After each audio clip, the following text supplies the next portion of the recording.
ब्रह्म सूत्रों में 6 सूत्र का एक अधिकरण है छोटा सा, जिसका नाम है स्वप्नाधिकरण। उसमें वेदव्यास जी ने विचार किया है कि स्वप्न में होने वाली सृष्टि वास्तविक समझनी चाहिए या अवास्तविक समझनी चाहिए। यदि वह वास्तविक है तो स्वप्न के टूटते ही नष्ट क्यों हो जाती है, और यदि वो अवास्तविक है तो सृष्टि का होना न होना तो निरर्थक हुआ, सृष्टि का प्रयोजन ही बेकार है। स्वप्न की सृष्टि का, स्वप्न की सृष्टि यदि निरर्थक है, कोई उपयोगिता नहीं है उसकी, अवास्तविक है, तो व्यर्थ की सृष्टि का प्रयोजन ही क्या है। और यदि वह वास्तविक है तो फिर स्वप्न के टूटते ही नष्ट क्यों हो जाती, और स्वप्न में वास्तविक जैसी क्यों लगती है। जो सपने सिर काट ही कोई, बिनु जागे न दूर दुख हो। इतनी वास्तविक लगती है वो स्वप्न काल में कि स्वप्न में किसी ने हमारा सर काट दिया और हम रो रहे हैं, हाय हम मर गए, हम मर गए। बड़ी अद्भुत होती है स्वप्न की सृष्टि। दुख दूर नहीं होता स्वप्न की सृष्टि में, जग जाओ तो दुख दूर करना नहीं पड़ता, अपने आप ही चला जाता है। तो वेदव्यास जी ने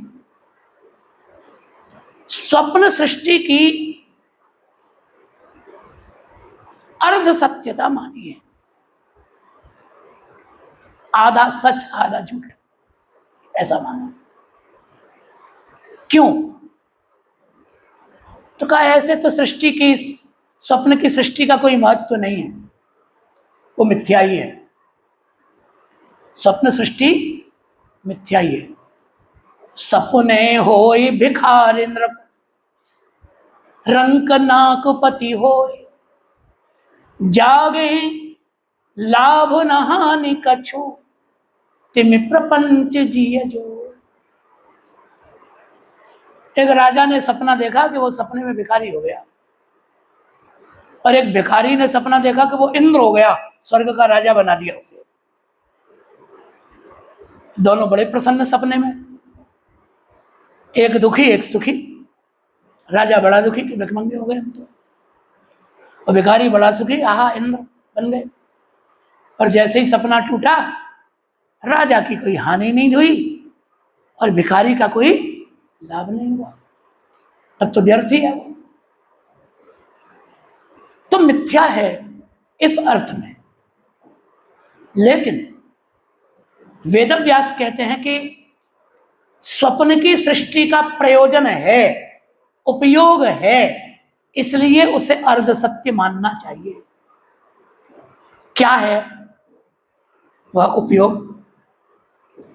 तो कहते हैं कि कलयुग में देवता हैं, पितृश्वर हैं, सिद्ध महापुरुष हैं, वो प्रायः करके प्रत्यक्ष दर्शन नहीं देते। उन्हें यदि कोई संकेत करना होता है